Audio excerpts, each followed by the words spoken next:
So I'm going to put forth a solution to the problem of police brutality against blacks, one that will benefit everybody.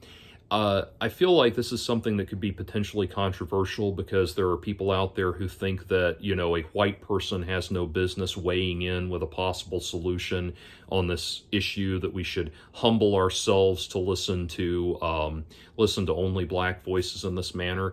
And it's odd, it's odd to me that we think that way now, because you would think if you care about a solution to the problem, you should care more about solving the problem than who gets credit for it at this point. I watched the most recent, the Bo Burnham Inside special. I love Bo Burnham, but the Inside special begins with him talking about, reflecting on how he doesn't feel like he should be making a stand-up special because he's a white person and white people have said enough. It's like, I'm not listening to Bo Burnham to hear from white people. I'm listening to Bo Burnham to hear from Bo Burnham. So we live in a highly, highly collectivist world, and I think that's very unfortunate. But anyway, setting all of that aside, I hope we could be interested in listening to some actual solutions. And the thing that prompted me to make this video was I was in the bookstore the other day, and Colin Kaepernick has a new book out called Abolition for the People, and it's a collection of essays from various authors calling for either the all-out disbanding of police and the penal system, or radically restructuring it with some kind of humanitarian agenda and that kind of thing. Well, the sad reality is that you cannot guarantee that the police will always act in a humanitarian manner, and to be honest, you really don't want them to, because the police in any civilized society are the entity to which the citizenry delegates the right to use physical force for the sake of protecting themselves. As Orwell, I believe it was Orwell who put it, said, people who oppose violence are only able to do so because other people are willing to do violence for them. So anyway, if we accept the reality and the necessity that every civilized society needs some form of law enforcement, then the question becomes, how do we make sure that law enforcement is an entity that works for the people and not against the people? Now, to be clear, there are certain things where I would be somewhat I have done this video about 50 times, and about 47 of them have been interrupted by my cat jumping across the screen. Anyway, there are issues where I would agree about certain problems. For example, the penal system in this country is a joke. I do not believe that we should have privately funded prisons. We do not want to have a business entity whose ROI is built around criminal recidivism. That is insane, and it is counterproductive. Also, I believe that we should adopt something similar to the Norwegian model, where prisoners are still incarcerated, still made to do their time, but they are treated like human beings while they're there rather than animals, and not exploited as cheap slave labor or something like that. So there are issues where we would agree.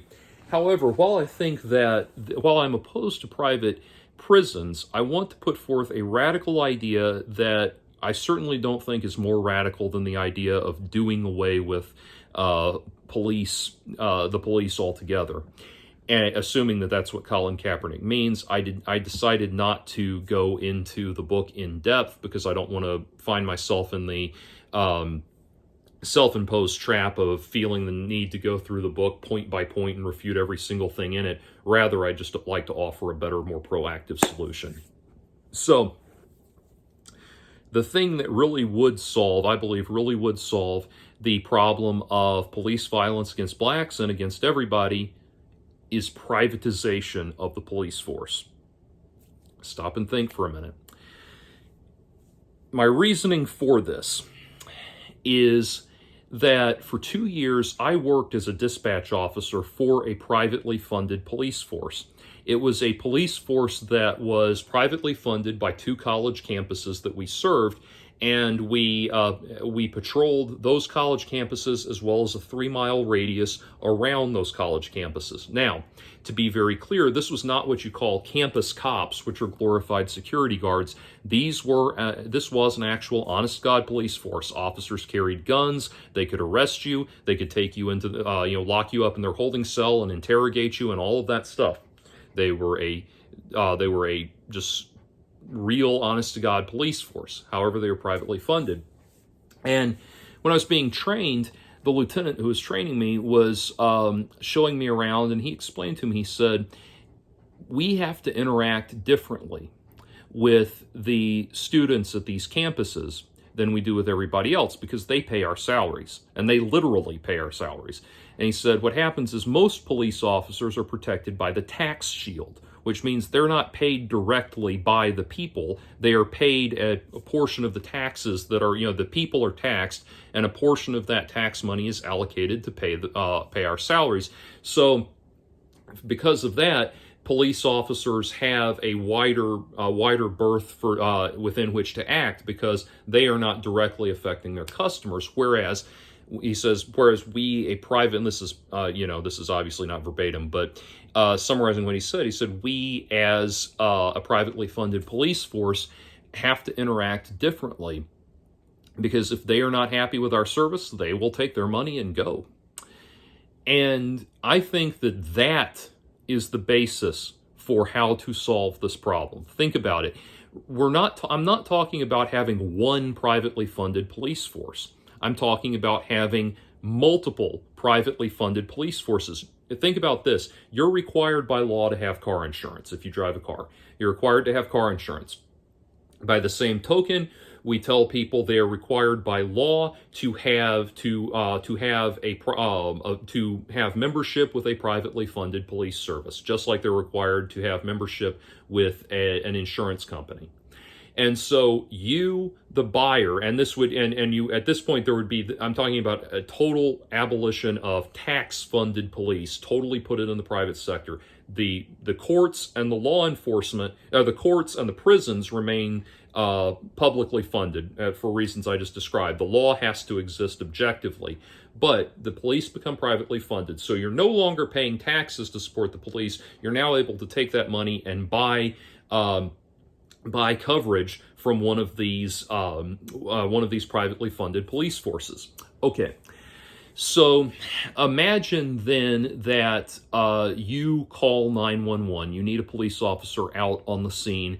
You call 911 and they get your information and they say, okay, who is your law enforcement provider? And maybe you've gone with, Blue Shield Officers of America or, Red Light Security Firm or something like that. And you give them that information and they relay the information to someone from your coverage network, and someone from your coverage network comes out and handles the issue. If it's a domestic dispute or you've been robbed or something like that, they come out and mitigate the issue, handle it, and they are now accountable to you. They are not directly to you. They are not just in the business of providing general law enforcement. They are also in the business of providing customer service.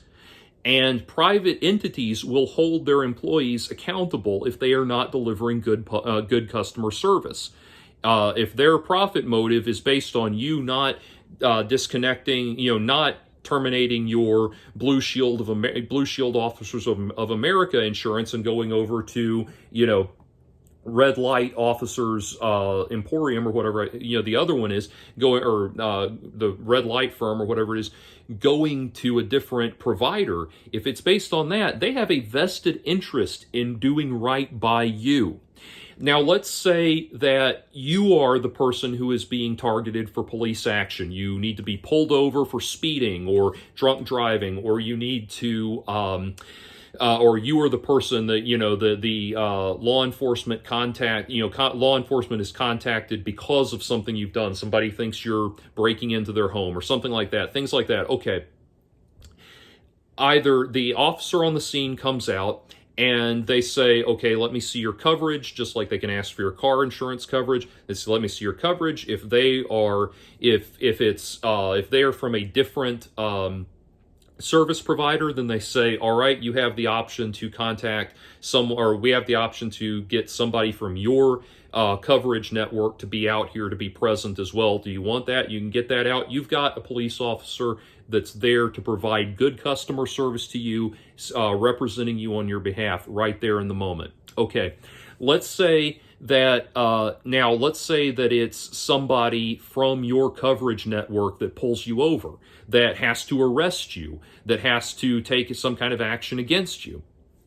Okay, then when they arrest you or they give you that ticket or whatever, they come to you and they say, all right, sir, madam, whatever, here is your, here is the, please sign off that I have done this, please sign off that I have done this, this, and this. These are, this is my work detail. Please sign off that I've done all of these things. My body cam footage will be available at this address. Enter my badge number and the time of the, the time of the ticket. And here is the footage of what happened. Please sign off that I've done all of these things. They still have to provide good customer service. And that's what I'm saying. The law is subjective, just like your insurance company can decide in an accident, your insurance company can decide that you are at fault, but or that you are the at-fault driver, but they still work on your behalf. They're still representing you on your behalf and providing good customer service to you. So you have now, rather than heightening the penalties for the officers, you're now using a positive tactic. You are introducing a profit motive in providing good customer service to you. So that way, that does actually diversify the police, or motivate the police, I should say, towards a more humanitarian solution. So again, it's not there may be unforeseen problems with it that I'm not thinking of, but I really do believe that if you want to talk about radical solutions, that's it. Privatize the police, hold them, require them to enforce the law as it exists, but hold them, put them in situations where they are privately accountable, where private entities will hold their employees responsible for not providing good customer service. And you can even make, the training of law enforcement officers can still be publicly funded, or external taxpayer funded for police academies and that kind of thing. And like I said, the prison system should definitely be, the prison penal system, the punishment system, that all should be an arm of the state, because you don't want to introduce a profit motive to that. But you definitely want to introduce a profit motive here. And I truly believe that that is the radical solution that we need. So let's think about that. Let's talk about that. Yes, there would be situations where, a police officer might have to, shoot somebody, kill somebody who's an active shooter or something like that, who is within their coverage network. There will be situations like that. But in those situations, you can then, in the interest of good customer service, have the officers actually be accountable, say, directly to the person's next of kin to explain the course of action and that sort of thing. That, I believe, is the solution. The problem here is that the police who do these horrible things don't see themselves as being directly accountable to the people that they are serving, because they're not. If one person decide, if one person or even 100 people or even 1,000 people decide that they don't like the police in a certain area and they pack up and move, you're going to have to move most of the people in that district out of it before the police start to feel any kind of tax pressure or any kind of financial pressure because of the tax system. But it's a very different thing if every single person constitutes a potential profit loss. So I really do think that's worth trying. And I really, truly think that if you funded the police that way, you would find officers taking their job a lot more seriously. You would also find officers being a lot more patient and a lot more lenient with people naturally, in the interest of providing good customer service. So that now there are issues. The one issue that I would want to avoid, one potential issue, if you think about, there's the movie Heavy Metal, one of my favorite movies. There's a scene where the cab driver in the futuristic New York goes to the police office. Goes to the police office with this woman he's found who is potentially a missing person, and the officer just absentmindedly says it's $400 a day for an investigation. I don't want to see people being put in situations like that where they're having to like literally pay out of pocket for an investigation to their problems, an investigation to the issue that they're trying to solve. Ideally, it would be a situation where paying of regular membership dues in lieu of taxation, just taking the tax dollars, putting it back in the hands of the people, and letting them decide who to allocate it to there. Ideally, that should cover investigation. Or if nothing else, you could have a hybridized solution where if an investigation needs to be conducted, then the government sends out special agents to do, to investigate a murder or something like that, or to a robbery, something like that. Then the government sends out specific people that are taxpayer funded to do the actual process of investigation, if that proves to be more effective. What I'm talking about here is a solution that would minimize potential harm and potential collateral damage to the community at large by officers who are performing their duties badly and ultimately being accountable to no one. So a potentially hybridized solution like that might be effective, but that is what I would like to put out on the table. And the reason I don't like to, there are a lot of people that that will tell you, well, you need to be part of the solution. And the reason that does not get me on board with your movement is because all too often, whatever the movement is, it does not have any actual solutions other than, more money for us, so we can do the important work that we're doing. What's the solution? You need to humble yourself. So I want to see actual solutions. I want to see actual solutions to actual problems. When I start hearing things, real workable solutions like what I just put forth, then I'll see about participating. But I'm not going to be a part of some endless cycle of awareness raising that ultimately accomplishes nothing. Anyway, that's my idea. That is how I believe that we could solve the problem of police brutality. And I would love to hear what you all think in the comments below.